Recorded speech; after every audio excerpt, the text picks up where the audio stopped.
Mon mari m'a réveillée à 3 heures du matin. Sa voix, glaciale, a fendu le silence de notre chambre. Fais tes valises. Ma nièce s'installe ici, ne discute pas, va chez ta mère. Il a ensuite balancé mes affaires sur le paillasson comme de vulgaires ordures. Sous son regard méprisant, j'ai composé un numéro. C'est moi. Lancez la procédure.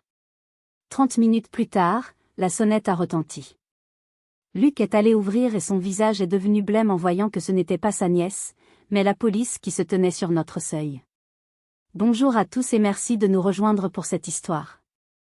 Avant de plonger dans les détails de cette nuit qui a fait basculer ma vie, j'aimerais beaucoup savoir d'où vous m'écoutez. Dites-moi dans les commentaires depuis quelle ville ou quel pays vous suivez cette histoire, et quelle heure il est chez vous en ce moment. C'est parti. La secousse a été si violente que j'ai cru un instant à un tremblement de terre. Mais ce n'était que la main de Luc, mon mari depuis 10 ans, agrippée à mon épaule. Ses doigts, autrefois si tendres, s'enfonçaient dans ma chair avec une force que je ne lui connaissais pas. J'ai ouvert les yeux, le cœur battant la chamade. Les chiffres rouges du réveil affichaient 3h07. L'obscurité de notre chambre à coucher, dans notre maison de la banlieue de Bordeaux, m'a semblé soudainement hostile, étrangère. « Lève-toi » a-t-il grogné. Sa voix n'était qu'un murmure rauque, dépourvu de toute chaleur. J'ai cligné des yeux, essayant de chasser les limbes du sommeil. « Luc ? Qu'est-ce qui se passe ? Tu m'as fait peur. » Il a eu un rire sans joie, un son sec qui a ricoché contre les murs. « Peur ? Tu n'as encore rien vu. Fais tes valises. Ma nièce, Amandine, arrive demain matin. Elle s'installe ici. » Les mots ont mis du temps à atteindre mon cerveau. Sa nièce ? Amandine ? Il n'avait jamais mentionné de nièce proche. Sa seule sœur vivait en Australie et n'avait pas d'enfant. Quelle nièce ? Je ne comprends pas, Luc. Explique-moi, ai-je balbutié, m'asseyant dans le lit, les draps froissés autour de moi. Son regard, autrefois rempli d'amour, était devenu un vide glacial. Tu n'as pas à comprendre. Tu dois juste obéir. Tu as 1 heure pour prendre tes affaires les plus importantes et dégager. Va chez ta mère. Il a tourné les talons et est sorti de la chambre, me laissant seul avec le silence et la confusion. J'entendais ses pas lourds dans l'escalier, puis le bruit de tiroirs qui s'ouvrent et se ferment violemment au rez-de-chaussée. Je suis resté pétrifié pendant de longues minutes, le cerveau en ébullition. C'était un cauchemar. Ce n'était pas possible. Hier soir encore, nous avions dîné ensemble. Certes, il était distant depuis quelques mois, de plus en plus secret, souvent irritable. Ses voyages d'affaires se multipliaient, et ses explications devenaient vagues. Je mettais ça sur le compte du stress, des problèmes d'argent, qu'il évoquait sans jamais entrer dans les détails. Mais jamais, au grand jamais, je n'aurais pu imaginer une telle cruauté. Poussé par une force inconnue, j'ai enfilé un peignoir et je suis descendu. Le spectacle qui m'attendait dans le salon m'a coupé le souffle. Luc avait vidé mes tiroirs. Mes vêtements, mes livres, mes souvenirs étaient entassés pêle-mêle sur le sol. Il a attrapé une pile de mes pulls en cachemire, ceux que j'aimais tant, et les a jetés violemment vers la porte d'entrée. « Dépêche-toi. Je ne veux plus voir ta tête quand le jour se lèvera. » Les larmes me montaient aux yeux. « Luc, arrête. Après 10 ans de mariage ? Tu ne peux pas me faire ça. » Il s'est approché de moi, son visage déformé par une rage que je ne lui avais jamais vue. 10 ans ? 10 ans où j'ai tout payé pendant que tu dépensais sans compter. Tu n'es qu'un poids mort, Hélène. Un parasite. Le mot m'a frappé comme une gifle. Moi, un parasite ? Moi qui avais quitté mon poste prometteur dans un cabinet d'audit pour le soutenir quand il a monté sa propre entreprise ? Moi qui gérais toute notre vie, notre maison, nos relations sociales ? C'est alors qu'il a asséné le coup de grâce. Ah, au fait, a-t-il dit avec un sourire sadique. J'ai bloqué notre compte joint ce matin. Tu n'as plus un centime. Bonne chance pour te débrouiller. C'est à cet instant précis que quelque chose s'est brisé en moi. La tristesse a laissé place à une colère froide, une lucidité terrifiante. J'ai compris que l'homme que j'aimais n'existait plus, ou peut-être n'avait-il jamais existé. J'étais seul, sans argent, jeté dehors au milieu de la nuit.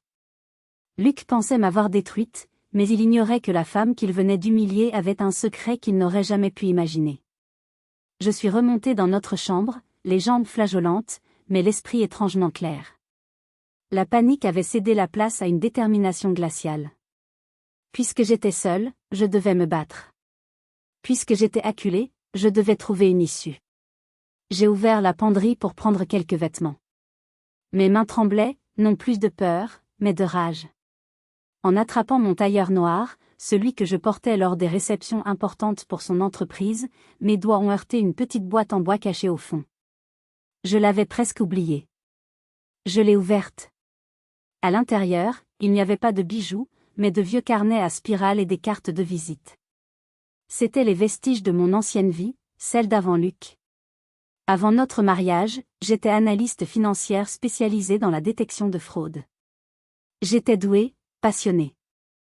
J'adorais traquer les anomalies, suivre les flux d'argent suspects, débusquer les mensonges cachés derrière les chiffres. Luc m'avait convaincu d'arrêter.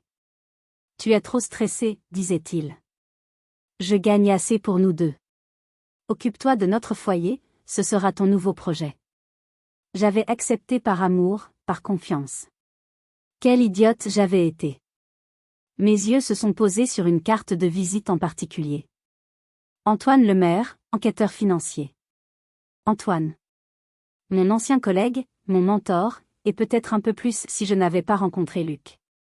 Nous avions gardé contact, de loin en loin. Il y a 6 mois, nous avions pris un café. J'étais mal à l'aise, je me sentais déprimée par la routine de ma vie de femme au foyer. Je lui avais parlé, à demi-mot, des dépenses extravagantes de Luc, de ses voyages soudains au Panama, à Chypre, de cette nouvelle montre de luxe qu'il arborait fièrement. Je me souviens encore de son regard. Il n'y avait aucune jalousie, seulement de l'inquiétude professionnelle. Il n'avait pas de logiciel miracle à me donner, pas de clé USB magique. La réalité est souvent moins romanesque. Il m'avait simplement regardé droit dans les yeux et m'avait dit, « Hélène, tu as le meilleur logiciel du monde entre les 2 oreilles. Tu as été formée pour ça. » Les schémas de fraude, les sociétés écrans, les transferts illogiques, tout ça, c'est comme le vélo, ça ne s'oublie pas. Si un jour tu sens que quelque chose cloche avec les finances de Luc, fais confiance à ton instinct. Personne n'est meilleur que toi pour voir les signaux d'alarme. Sur le moment, j'avais balayé son avertissement. J'étais aveuglée par l'amour, par le déni. Mais cette nuit, ces paroles résonnaient en moi avec une clarté assourdissante. Mon instinct hurlait depuis des mois. Les signes étaient là, sous mes yeux. Ces cadeaux hors de prix qu'il me faisait sans raison, comme pour acheter mon silence. L'agrandissement soudain de son entreprise, passant de 2 à 10 employés en moins d'1 an, sans aucune justification économique plausible. Et surtout, le financement des soins de sa mère. Elle était dans une clinique privée hors de prix en Suisse, coûtant une fortune chaque mois. Il prétendait avoir contracté un prêt, mais je n'avais jamais vu aucun papier. J'ai glissé la carte d'Antoine dans la poche de mon peignoir. Je ne savais pas s'il pourrait m'aider, mais son souvenir venait de réveiller en moi quelque chose que je croyais mort et enterré, la combattante. L'enquêtrice. J'ai rempli 2 valises à la hâte, choisissant des vêtements pratiques, mes papiers, mon ordinateur portable. Chaque objet était un rappel de notre vie commune, de ce bonheur factice construit sur des mensonges. La douleur était là, vive, mais elle était maintenant un moteur. Je n'étais plus la femme au foyer docile et ignorante. J'étais une analyste financière sur le point de mener l'enquête la plus importante de sa vie. Ce n'était pas une clé USB magique. C'était ma propre expertise, ma propre intelligence. Cette nuit-là, Luc n'a pas seulement réveillé sa femme, il a réveillé l'enquêtrice qu'il avait cru endormie pour toujours. Je suis redescendue, traînant mes 2 valises derrière moi. Le bruit des roulettes sur le parquet a fait sursauter Luc. Il était au milieu du salon, entouré du chaos de mes affaires. En me voyant, un sourire suffisant s'est dessiné sur ses lèvres. Enfin. J'ai cru que tu allais y passer la nuit. Il s'est approché de la porte et l'a ouverte en grand, laissant entrer l'air froid de la nuit. Allez, dehors. Et ne pense même pas à revenir. Il pensait avoir gagné. Il me voyait comme une femme brisée, sans défense, sans ressources. Cette image, cette arrogance, a été l'étincelle finale. J'ai posé mes valises et j'ai sorti mon téléphone portable de mon sac à main. Lentement, délibérément. Ses yeux se sont plissés. Qu'est-ce que tu fais? Tu appelles ta maman pour qu'elle vienne te chercher, a-t-il ricané. Je n'ai pas répondu. J'ai cherché un numéro dans mes contacts, un numéro que j'avais enregistré il y a 2 mois sous un nom anodin, plombier urgence. C'était la ligne directe de l'inspecteur Dubois, de la brigade financière de Bordeaux. Mon cœur battait à tout rompre, mais ma voix est sortie, calme et posée. Inspecteur Dubois? C'est Hélène. Hélène Renaud. Oui, c'est ça. Je suis désolée de vous appeler à cette heure. La situation a dégénéré. Il me met à la porte. Maintenant. J'ai marqué une pause, mon regard fixé sur Luc. Je pense que c'est le moment. Lancez la procédure. Le visage de Luc s'est décomposé. La couleur a quitté ses joues. Le sourire a été remplacé par une expression de pure incrédulité, puis de panique. Inspecteur? Quelle procédure? Hélène, à qui parles-tu? A-t-il bégayé, faisant un pas vers moi. J'ai reculé d'un pas, gardant le téléphone à mon oreille. Oui, je comprends. Je vous attends. Faites vite. J'ai raccroché et j'ai rangé mon téléphone. Le silence dans la pièce était total, lourd de menaces. On n'entendait plus que sa respiration saccadée. Explique-toi, a-t-il sifflé, sa voix tremblante de rage et de peur. C'est une blague, c'est ça? Tu as payé un acteur pour me faire peur? Je l'ai regardé, et pour la première fois, j'ai vu l'homme pathétique derrière le tyran. L'homme effrayé. Tu m'as dit que je n'avais pas à comprendre, Luc. Tu m'as dit que tu n'avais pas de compte à me rendre. Eh bien, moi non plus. Franchement, à ma place, qu'auriez-vous fait? Auriez-vous enduré l'humiliation en silence, ou auriez-vous appuyé sur le bouton qui fait tout exploser? Dites-le moi dans les commentaires, votre avis m'intéresse vraiment. Il a commencé à faire les 100 pas dans le salon, se passant les mains dans les cheveux. L'homme d'affaires arrogant avait disparu, remplacé par un animal pris au piège. Qu'est-ce que tu as fait, Hélène? Qu'est-ce que tu as fait? Répétait-il sans cesse. Je suis restée silencieuse, assise sur une de mes valises, attendant. Chaque seconde semblait durer une éternité. J'avais pris un risque énorme. Et si Dubois et ses hommes n'arrivaient pas? Et si Luc, dans sa panique, devenait violent? J'ai serré la lanière de mon sac à main, le cœur au bord des lèvres. Je jouais la partie de ma vie. Le silence dans la pièce était assourdissant. 30 minutes plus tard, la sonnette a retenti.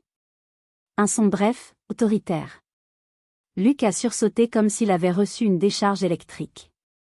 Il s'est figé au milieu de la pièce, le visage livide. Nos regards se sont croisés. Dans ses yeux, je n'ai plus vu de la haine, mais une terreur abjecte. Ce son n'annonçait pas l'arrivée de sa nièce, mais la fin de son monde. Luc est resté immobile, pétrifié. La sonnette a retenti à nouveau, plus insistante cette fois. Tu n'ouvres pas, ai-je demandé, ma voix faussement innocente. Il a avalé sa salive avec difficulté, a jeté un regard paniqué vers la porte, puis vers moi, comme s'il cherchait une issue qui n'existait pas. Finalement, d'un pas de zombie, il s'est dirigé vers l'entrée. J'ai entendu le bruit des 3 serrures qu'il tournait lentement. Il avait toujours été obsédé par la sécurité, une paranoïa que je comprenais mieux maintenant. La porte s'est entr'ouverte. Une voix ferme et professionnelle a retenti dans le silence de la maison. Monsieur Renaud? Police judiciaire. Nous avons un mandat de perquisition. J'ai vu les épaules de Luc s'affaisser. Il a reculé d'un pas, chancelant. Il doit y avoir une erreur, a-t-il murmuré, sa voix n'étant plus qu'un filet d'air. Une perquisition pourquoi? Pour des soupçons de fraude fiscale aggravée, blanchiment d'argent en bande organisée et association de malfaiteurs, a répondu l'inspecteur Dubois, qui est entré dans la maison, suivi de 2 autres officiers en civil. Nous souhaiterions également nous entretenir avec votre épouse, Madame Hélène Renaud. Elle est présente? C'est le moment que j'ai choisi pour me lever. J'ai contourné le tas de mes affaires jetées au sol et je me suis avancé calmement vers la porte. Bonsoir inspecteur, ai-je dit d'une voix claire. Je suis là. Je vous attendais. Le monde de Luc s'est écroulé sous ses yeux. Son regard passait de l'inspecteur à moi, son cerveau essayant désespérément de connecter les points. Sa femme. Sa femme docile, celle qu'il venait de traiter de parasite et de jeter à la rue, était la source de sa chute. L'architecte de sa ruine. Comment, a-t-il articulé, le mot mourant sur ses lèvres? Comment je savais, ai-je terminé à sa place, ma voix dure comme l'acier. Tu me prenais vraiment pour une imbécile, Luc? Tu croyais que je n'allais jamais me poser de questions sur ton train de vie qui a explosé? Sur ces voyages d'affaires à répétition? Sur ces appels que tu passais en chuchotant dans le jardin? L'inspecteur Dubois a tendu le mandat à Luc, dont les mains tremblaient si fort qu'il a failli le laisser tomber. Pendant que les deux autres officiers commençaient déjà à inspecter la pièce, Dubois s'est tourné vers moi. Madame Renaud, merci pour votre courage. Comme convenu, nous allons sécuriser les lieux. Mes collègues vont vous conduire à un endroit sûr. Nous avons également vérifié votre situation financière. Le compte a bien été bloqué. C'est un acte de représailles caractérisé qui jouera contre lui. Cette confirmation m'a glacé, mais m'a aussi rassuré. Ma situation était précaire, mais la police était au courant. Il savait à quel point Luc était prêt à aller loin pour me nuire. C'est là que l'un des officiers, qui examinait mon manteau posé sur une chaise, s'est approché de l'inspecteur. « Chef, regardez ça. » Il a montré un minuscule point noir cousu maladroitement dans la doublure. Un traceur GPS. Modèle récent, longue autonomie. L'inspecteur Dubois a levé les yeux vers Luc, son expression se durcissant. Non seulement vous la mettez dehors sans un sou, mais en plus vous la suivez? Pourquoi faire, monsieur Renaud? Pour vous assurer qu'elle ne parle à personne? Luc n'a rien répondu. Il me fixait, une lueur de haine pure dans les yeux. Ce n'était plus de la peur, c'était la rage de l'homme démasqué. Il m'avait non seulement humilié et dépossédé, mais il avait aussi prévu de me surveiller, de me contrôler, même après m'avoir chassé. C'était la preuve ultime de sa perversité. Je regardais le visage défait de l'homme que j'avais aimé, et je savais que ce n'était que le début. Car l'homme qui tirait les ficelles, le vrai monstre, n'était même pas encore entré en scène. Le trajet en voiture jusqu'au commissariat central de Bordeaux s'est fait dans un silence quasi total. J'étais assise à l'arrière, entre deux officiers, regardant défiler les rues endormies de la ville. L'aube commençait à peine à poindre, peignant le ciel de teintes violettes et orangées. C'était le premier jour de ma nouvelle vie, une vie née des cendres de la précédente. Le commissariat sentait le café froid et le désinfectant. L'inspecteur Dubois m'a conduite dans une petite salle d'interrogatoire sans fenêtre. Un café fumant m'a été servi dans un gobelet en carton. Le liquide brûlant m'a fait un bien fou. Madame Renaud, a commencé Dubois en s'asseyant en face de moi, un carnet à la main. Je sais que la nuit a été éprouvante. Mais j'ai besoin que vous me racontiez tout, depuis le début. Officiellement. Comment avez-vous commencé à mener votre propre enquête? J'ai pris une profonde inspiration et je me suis lancé. Tout a commencé de manière insidieuse, il y a environ 1 an et demi. Le cabinet de conseil en gestion de patrimoine de Luc a toujours bien fonctionné, nous vivions confortablement. Mais soudain, l'argent a commencé à couler à flot. Une nouvelle voiture de sport, des montres de luxe, des travaux d'agrandissement de la maison. Il disait qu'il avait signé le contrat de sa vie, avec de riches investisseurs sud-américains. Et vous l'avez cru? Au début, oui. J'étais heureuse pour lui. Je l'admirais. Mais j'ai commencé à remarquer des incohérences. Il parlait de clients, mais ne citait jamais de nom. Il parlait d'investissement, mais les secteurs changeaient constamment, immobilier de luxe, puis l'art contemporain, puis vignoble. Ça n'avait aucune logique économique. J'ai fait une pause, le souvenir était douloureux. Mon ancienne vie me manquait. J'ai commencé à utiliser mon ordinateur portable le soir, quand il dormait, juste pour garder la main, comme on dit. Je consultais les registres des entreprises, les bases de données financières publiques. C'est devenu une obsession. Dubois hochait la tête, prenant des notes. Et qu'avez-vous trouvé? Des sociétés écrans. Des dizaines. Toutes basées dans des paradis fiscaux. Elles avaient des noms vagues, Global Investment, Prestige Holdings. Leurs directeurs étaient des prête-noms. Mais le plus troublant, c'est que ces sociétés semblaient s'échanger des sommes colossales entre elles, sans aucune transaction commerciale réelle. C'était un carrousel financier. De l'argent qui tournait en rond pour brouiller les pistes. C'est un schéma classique de blanchiment. Vous n'avez rien dit à votre mari? Non. J'avais peur. Peur de ce que j'allais découvrir, peur de sa réaction. Et puis, il y a eu sa mère. Quand elle est tombée gravement malade, il l'a placée dans cette clinique suisse hors de prix. Il a déboursé plus de 500 000 € en 6 mois, sans sourciller. Je savais que son cabinet ne pouvait pas générer de tels revenus légalement. C'est là que j'ai compris. L'argent n'était pas seulement suspect. Il était sale. Très sale. C'est à ce moment-là que j'ai contacté Antoine, mon ancien collègue. Je ne lui ai pas tout dit, mais je lui ai exposé le schéma financier. Il a confirmé mes craintes et m'a conseillé la plus grande prudence. C'est lui qui m'a donné le nom de l'inspecteur Dubois, une de ses connaissances. Il y a 2 mois, j'ai franchi le pas. Je vous ai contacté. Je vous ai fourni une première partie de mes recherches. Vous m'avez demandé de continuer à jouer le rôle de l'épouse ignorante, le temps que vos services montent un dossier solide. Ces 2 derniers mois avaient été un enfer. Vivre avec Luc, partager son lit, sourire à ses blagues tout en sachant qu'il était un criminel, c'était une torture psychologique. Il était devenu de plus en plus paranoïaque, changeant ses mots de passe, installant un coffre-fort dans son bureau. Une fois, il m'a surprise près de son ordinateur et son regard était si froid, si suspicieux, que j'ai cru qu'il m'avait démasqué. C'était une guerre des nerfs permanente. L'inspecteur m'écoutait attentivement. Votre analyse est d'une précision remarquable, Madame Renaud. Vous auriez fait un excellent flic. Il a feuilleté son dossier. Grâce à vos informations initiales, nous avons pu identifier les bénéficiaires finaux de ce réseau. Il ne s'agit pas de simples investisseurs.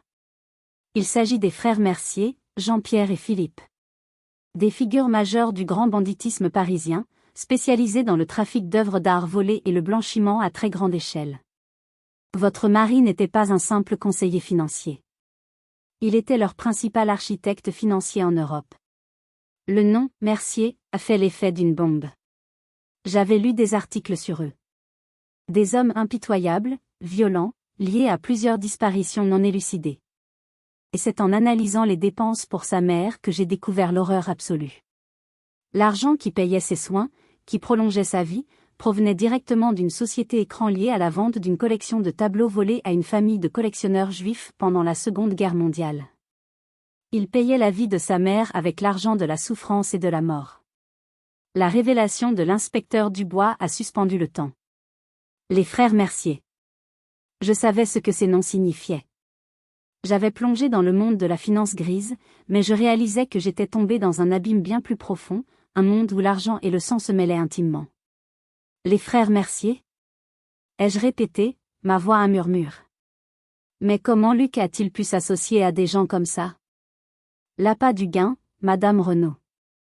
Et la naïveté, au début, probablement, a répondu Dubois avec un soupir las. Les Mercier sont des experts en manipulation. Ils approchent des professionnels comme votre mari, des gens ambitieux, peut-être un peu frustrés par leur carrière. Ils leur proposent des missions qui semblent légales, de l'optimisation fiscale agressive. Ils les paient grassement. Le temps que le professionnel comprenne qu'il blanchit de l'argent criminel, il est déjà trop tard. Il est piégé. Ils le tiennent avec des menaces, le chantage, et la promesse de toujours plus d'argent. Tout s'éclairait. La frustration de Luc face à son cabinet qui peinait à décoller les premières années. Son désir obsessionnel de « réussir », de me prouver qu'il était un homme puissant. Les Mercier lui avaient offert un raccourci, et il l'avait pris sans réfléchir aux conséquences. Puis, je lui ai parlé de ma découverte la plus macabre. « Inspecteur, il y a pire, ai-je dit, ma gorge se serrant. L'argent pour la clinique de sa mère, je l'ai tracé. Il provenait d'une transaction très spécifique. Je lui ai montré sur mon ordinateur les documents que j'avais réussi à récupérer, des certificats d'authenticité falsifiés, des relevés de comptes offshore. Cet argent vient de la vente de tableaux. Des œuvres spoliées pendant la guerre. Voler à des familles déportées. L'inspecteur Dubois a cessé de prendre des notes. Il a posé son stylo et m'a regardé, son visage impassible se craquelant pour laisser entrevoir une lueur de dégoût. Vous êtes certaine de ça? Absolument. La provenance des fonds est claire. Il a utilisé l'argent de la persécution pour payer les soins de sa propre mère. C'est monstrueux. C'était au-delà de la criminalité financière. C'était une profanation morale. La mère de Luc, une femme douce que j'avais beaucoup aimée, était morte en pensant que son fils était un homme respectable, alors que sa survie même était financée par le fruit d'un des chapitres les plus sombres de l'histoire. Cette information est capitale, a dit Dubois d'une voix grave. Cela ajoute une dimension de recel de biens culturels issus d'un crime contre l'humanité. C'est une charge qui peut les maintenir derrière les barreaux pour très, très longtemps. Il a pris une profonde inspiration. Maintenant, parlons de la nièce. Nous avons intercepté des communications hier soir, juste après votre appel. La prétendue Amandine n'existe pas. C'était un prétexte. Luc devait recevoir aujourd'hui non pas une personne, mais une livraison. Un de leurs passeurs devait lui remettre des documents compromettants et une mallette contenant plusieurs centaines de milliers d'euros en liquide. Il avait besoin que la maison soit vide. Il vous a chassé pour faire une transaction criminelle dans la maison que vous avez bâtie ensemble. Chaque mot était un coup de poignard supplémentaire. Mon foyer, notre lit, notre cuisine, tout allait être souillé. Il ne s'agissait pas seulement de me chasser, mais d'effacer ma présence pour la remplacer par son nom d'interlope. L'inspecteur s'est levé. Nous allons vous installer dans un hôtel sécurisé à Arcachon. Personne ne connaîtra votre emplacement. Vous devez couper tout contact avec votre famille pour le moment, pour leur sécurité. Le temps que nous arrêtions les Merciers. Je frissonnais malgré le café chaud. Vous pensez qu'il pourrait s'en prendre à moi? L'inspecteur m'a regardé et a dit des mots qui ont glacé mon sang. Madame Renaud, avec ce que vous savez, vous n'êtes plus seulement un témoin. Vous êtes la plus grande menace pour leur empire. Le problème, c'est que ces gens-là ne vous laisseront jamais partir. L'hôtel à Arcachon était anonyme, confortable, mais il ressemblait à une prison dorée. La vue sur le bassin était magnifique, mais je ne voyais que les barreaux invisibles de ma nouvelle réalité. La police m'avait fourni un téléphone sécurisé et m'avait ordonné de rester à l'intérieur. J'ai passé la première journée à tourner en rond, l'esprit en surchauffe, repassant en boucle les événements de la nuit précédente. Le lendemain matin, alors que je prenais mon petit déjeuner livré dans la chambre, j'ai remarqué quelque chose d'étrange sur mon manteau, celui que j'avais jeté sur une chaise dans la précipitation. En le secouant, un minuscule objet noir est tombé sur la moquette. Je l'ai ramassé. C'était le traceur GPS que le policier avait trouvé, mais il était différent, celui-ci semblait neuf. Soudain, j'ai compris. Le policier avait trouvé le premier traceur, mais Luc, dans sa paranoïa, en avait peut-être mis un second. Ou alors? J'ai fouillé frénétiquement la doublure de mon sac à main, celui que j'avais toujours avec moi. Et là, cousu avec un fil presque invisible, j'ai trouvé son jumeau. Un second traceur. Mon sang s'est glacé. Luc avait mis un mouchard dans mon sac. Cela signifiait qu'il connaissait ma position exacte. Il savait que j'étais dans cet hôtel, sécurisé. Au moment même où cette pensée me traversait, j'ai entendu un bruit léger. Un glissement de papier sous ma porte. Mon cœur a cessé de battre. Je me suis approché sur la pointe des pieds, le souffle coupé. Une enveloppe blanche se trouvait sur le sol. Mon nom, Hélène Renaud, était écrit dessus, d'une écriture élégante mais impersonnelle. Mes mains tremblaient si fort que j'ai eu du mal à la ramasser. À l'intérieur, une seule feuille de papier de haute qualité. Et une photo.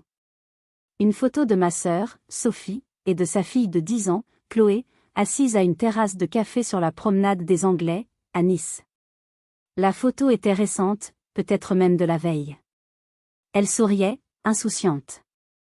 Puis j'ai lu le message, imprimé en lettres capitales. Madame Renaud. Nous admirons votre talent. Malheureusement, il est dirigé contre les mauvaises personnes. Votre mari a été stupide. Nous ne le sommes pas, nous savons où vous êtes. Nous savons où se trouve votre famille. La petite Chloé a l'air si fragile. Chaque mot était un coup de marteau sur mon cœur. Nous vous proposons un arrangement civilisé. 2 millions d'euros. Versés sur le compte de votre choix. En échange, vous oubliez notre nom, vous oubliez cette histoire. Vous quittez la France et ne revenez jamais. C'est une offre unique. Et puis la dernière phrase, celle qui a scellé ma terreur. Vous avez 24 heures pour accepter. Rendez-vous demain soir, 20 h, au restaurant La Dune Bleue, à l'étage. Venez seul. Si vous prévenez la police, nous recevrons une alerte. La promenade des Anglais est un endroit si agréable pour un accident. La lettre n'était pas signée, mais je savais d'où elle venait. Les frères Mercier. Ils ne s'étaient pas contentés de me retrouver grâce au traceur de Luc. Ils m'avaient observé, avaient anticipé ma collaboration avec la police, et avaient déjà mis ma famille sous surveillance. Ils avaient un coup d'avance. Toujours. J'ai attrapé le téléphone sécurisé pour appeler Dubois, mais je me suis arrêté. Si vous prévenez la police, nous recevrons une alerte. Était-ce du bluff? Ou avait-il vraiment les moyens de savoir? Avait-il un complice au sein de la police? La paranoïa s'est emparée de moi. J'étais seule. Vraiment seule. Je me suis assise sur le lit, la photo de ma sœur et de ma nièce dans la main. Leurs sourires innocents me transperçaient l'âme. Je les avais mis en danger. Ma quête de justice risquait de leur coûter la vie. Les 2 millions d'euros semblaient soudain une porte de sortie tentante. Disparaître. Recommencer. Loin de tout ça. Mais pouvais-je vraiment vivre avec ce poids sur la conscience? Vivre en sachant que ces monstres continuaient leurs crimes en toute impunité, en sachant qu'ils m'avaient acheté? Ils ne me proposaient pas un marché, mais une sentence déguisée. Et je n'avais que 24 heures pour choisir comment j'allais mourir, en lâche ou en combattante. J'ai passé des heures à fixer la photo, le dilemme me déchirant de l'intérieur. La peur pour ma famille était une douleur physique, une boule dans mon estomac qui m'empêchait de respirer. Mais l'idée de céder, de laisser ces hommes gagner, me révoltait. C'était précisément ce qu'ils attendaient, que la peur me paralyse et me rende docile. Finalement, j'ai pris une décision. Je ne pouvais pas leur faire confiance. Leur argent était un poison, et leurs promesses, un mensonge. Si j'acceptais, ils me considéreraient toujours comme une menace et m'élimineraient à la première occasion. Ma seule chance de survie, et celle de ma famille, était de les anéantir. J'ai appelé l'inspecteur Dubois. J'ai choisi mes mots avec soin, sans mentionner l'alerte potentielle. Inspecteur, j'ai besoin de vous voir. C'est urgent. 15 minutes plus tard, il était dans ma chambre. Je lui ai montré la lettre et la photo. Son visage est devenu sombre. Comment ont-ils fait, a-t-il murmuré, plus pour lui-même que pour moi. Je lui ai montré le second traceur. Il a juré entre ses dents. On a sous-estimé la paranoïa de votre mari. Et leur efficacité. Il a immédiatement passé un appel pour mettre ma sœur et ma nièce sous protection rapprochée, mais nous savions tous les deux que c'était une solution temporaire. Ils ne s'arrêteront pas, ai-je dit. Alors il faut les arrêter en premier. Que proposez-vous, m'a-t-il demandé, me regardant avec une nouvelle intensité. J'irai au rendez-vous, ai-je déclaré, ma voix plus ferme que je ne l'aurais cru. C'est notre seule chance de les coincer en flagrant délit de chantage et de menace. Dubois a secoué la tête. C'est trop dangereux, Hélène. Ce sont des tueurs. Si je vous mets un micro et qu'ils le trouvent, vous êtes morte.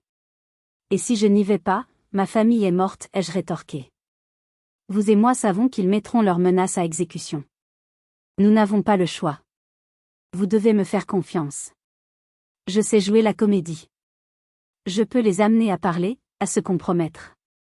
Il a hésité, pesant le pour et le contre. Il était responsable de ma sécurité. Mais il savait aussi que j'avais raison. C'était une occasion unique. C'est alors qu'un de ses adjoints, qui était resté discret, a reçu un message sur son téléphone. Il l'a lu et a blêmi. Chef. On a un problème. Il a tendu le téléphone à Dubois. On vient de recevoir un message anonyme au standard. Il dit, dites à Hélène Renaud de ne pas aller au rendez-vous. Son mari a tout raconté. Ils savent qu'elle est une taupe. C'est un piège. Le silence dans la chambre était total. Un piège. Il savait. Luc, depuis sa cellule, avait parlé. Il m'avait vendu une seconde fois pour tenter de sauver sa peau. La haine que j'ai ressentie à ce moment-là était si pure, si violente, qu'elle m'a presque étouffée. Dubois m'a regardé. C'est fini. On annule tout. C'est un suicide. Non, ai-je dit, et ma propre obstination m'a surprise. Ça ne change rien. Ça confirme juste qu'ils veulent m'éliminer. Mais s'ils s'attendent à ce que je vienne en tant qu'informatrice, ils s'attendront à un piège policier. Et si je venais en ayant l'air d'avoir déjoué ce piège? Si je leur disais que j'ai reçu l'avertissement, que j'ai semé vos hommes, et que je viens négocier pour de vrai? Je peux retourner leur piège contre eux. Franchement, à ma place, qu'auriez-vous fait? Face à un tel danger, auriez-vous reculé ou auriez-vous tenté le tout pour le tout? Dites-le moi dans les commentaires, je suis curieuse de savoir ce que vous pensez. Mon plan était insensé. Mais c'était le seul qui restait. Jouer un double, voire un triple jeu Dubois m'a étudié longuement. Vous êtes soit la femme la plus courageuse que j'ai jamais rencontrée, soit la plus folle. Probablement un peu des deux, ai-je répondu. Alors, est-ce qu'on le fait? La soirée qui a suivi a été la plus longue de ma vie. Les techniciens de la police m'ont équipé d'un micro si petit qu'il était dissimulé dans une couture de mon soutien-gorge. J'ai enfilé une robe simple mais élégante. En me regardant dans le miroir, je ne savais pas si je m'habillais pour une victoire ou pour mes propres funérailles. Le restaurant, la Dune Bleue, était un établissement chic, perché au sommet de la dune du Pilat, avec une vue imprenable sur l'océan. Un décor idyllique pour un rendez-vous avec le diable. Selon notre plan, j'étais arrivé seul, après avoir ostensiblement semé une voiture de police banalisée dans les rues d'Arcachon. C'était du théâtre, mais un théâtre vital. Dubois et ses hommes étaient déjà sur place, déguisés en clients, en serveurs, en personnel de cuisine. Le restaurant était sous leur contrôle, mais les merciers l'ignoraient. J'ai été conduite à un salon privé à l'étage. Jean-Pierre Mercier était là, assis dans un fauteuil en cuir, un verre de vin rouge à la main. Son frère, Philippe, se tenait près de la fenêtre, massif et silencieux. L'atmosphère était électrique. Madame Renaud, a commencé Jean-Pierre d'une voix suave qui contrastait avec la froideur de son regard. Vous êtes ponctuel. J'apprécie cela. Alors, cette proposition vous intéresse? J'ai joué mon rôle. J'ai sorti de mon sac la lettre de menace. Ceci m'intéresse moins que de rester en vie, ai-je dit, ma voix tremblant légèrement, ce qui n'était que partiellement fin. J'ai reçu un avertissement. On m'a dit que c'était un piège. Que Luc vous avait dit que je travaillais avec la police. Jean-Pierre a souri, un sourire qui n'atteignait pas ses yeux. Votre mari est un imbécile bavard. Mais vous êtes plus intelligente.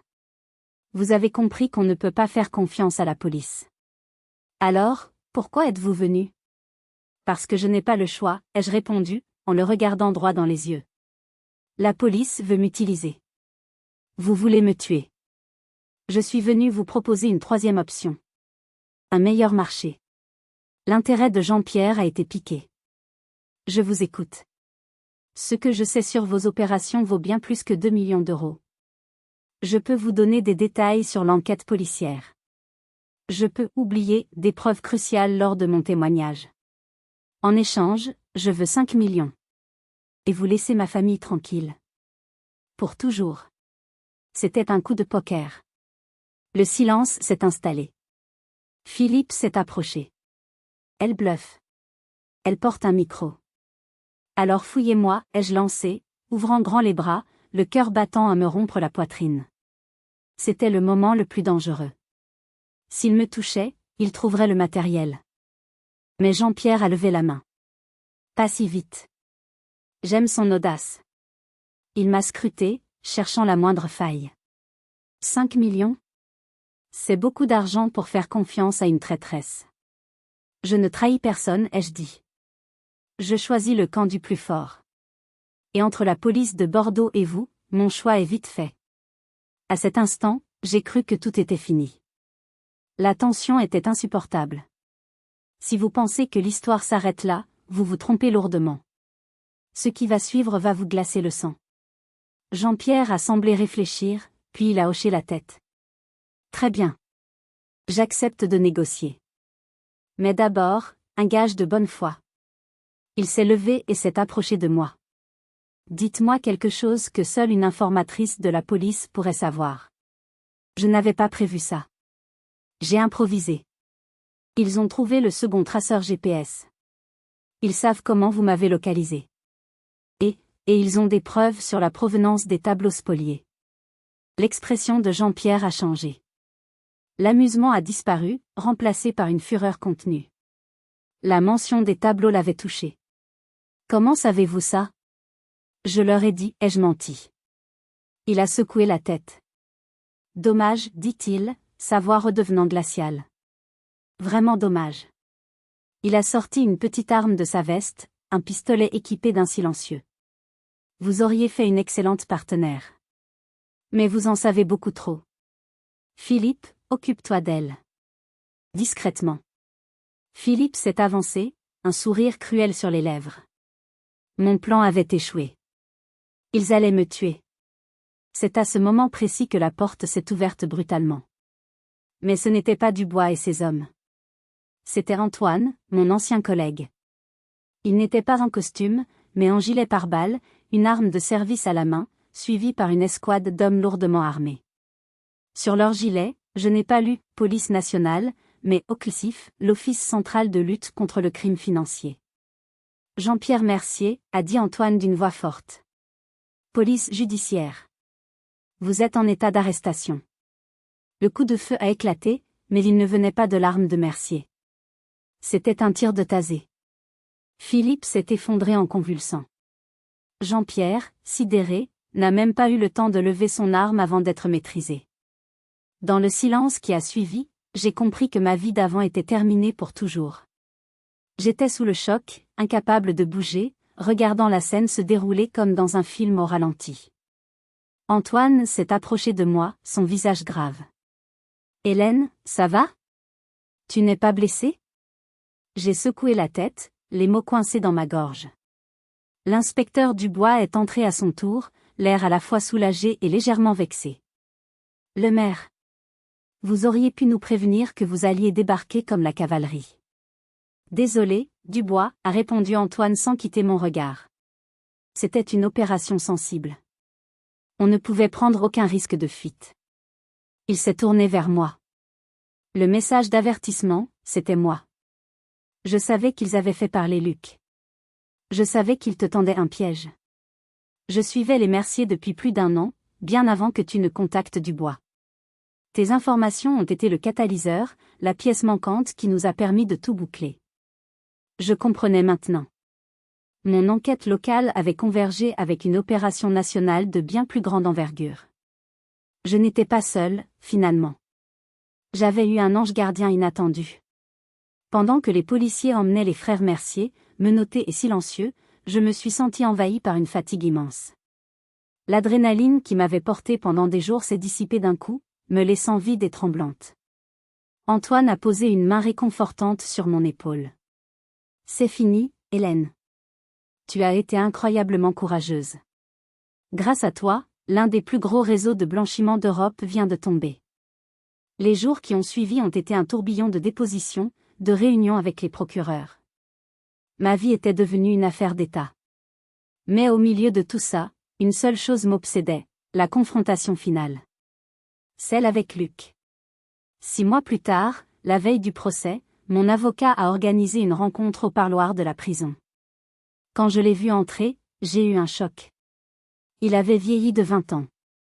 Ses cheveux avaient blanchi, son regard était éteint.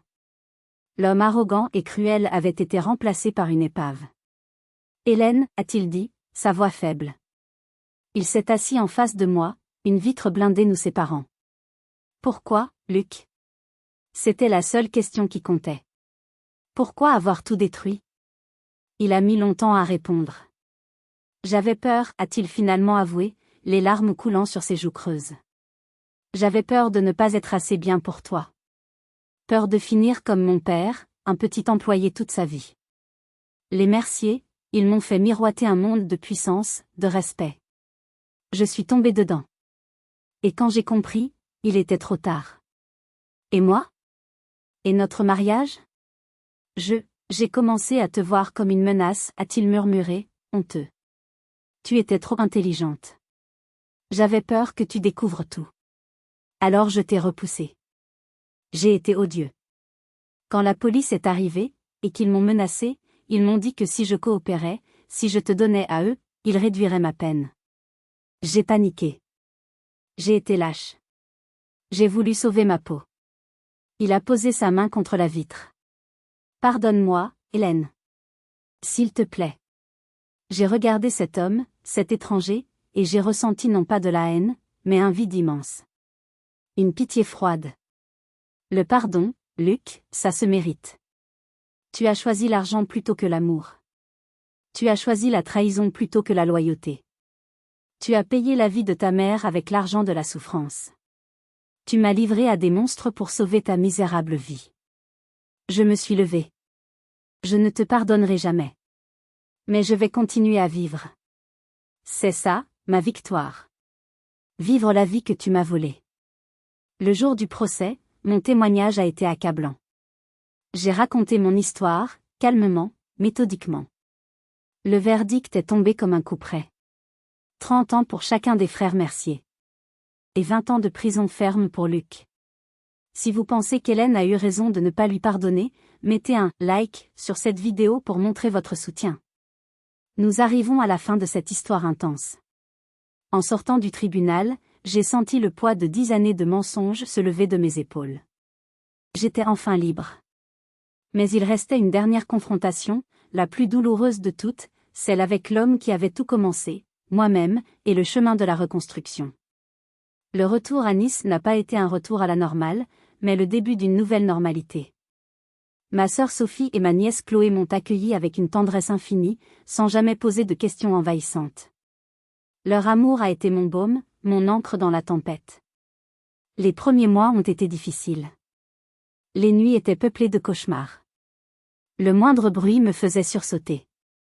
La confiance en l'autre, et surtout en l'homme, était brisée. Le drame familial que j'avais vécu avait laissé des cicatrices profondes, une véritable épreuve pour ma santé mentale. Mais chaque matin, en voyant le sourire de Chloé, en partageant un café avec ma sœur face à la mer Méditerranée, je trouvais une raison de me battre. L'État m'a versé une compensation financière substantielle pour ma collaboration et les risques encourus. Ce n'était pas les millions sales des Mercier, mais c'était de l'argent propre. L'argent de ma liberté. Avec une partie de cette somme, j'ai fait ce qui me semblait juste, j'ai contacté les associations représentant les familles victimes de la spoliation des biens juifs et j'ai fait un don anonyme, équivalent à la somme que Luc avait dépensée pour les soins de sa mère. C'était un geste symbolique, mais nécessaire pour clore ce chapitre macabre. Avec le reste, j'ai décidé de ne pas simplement vivre, mais de créer.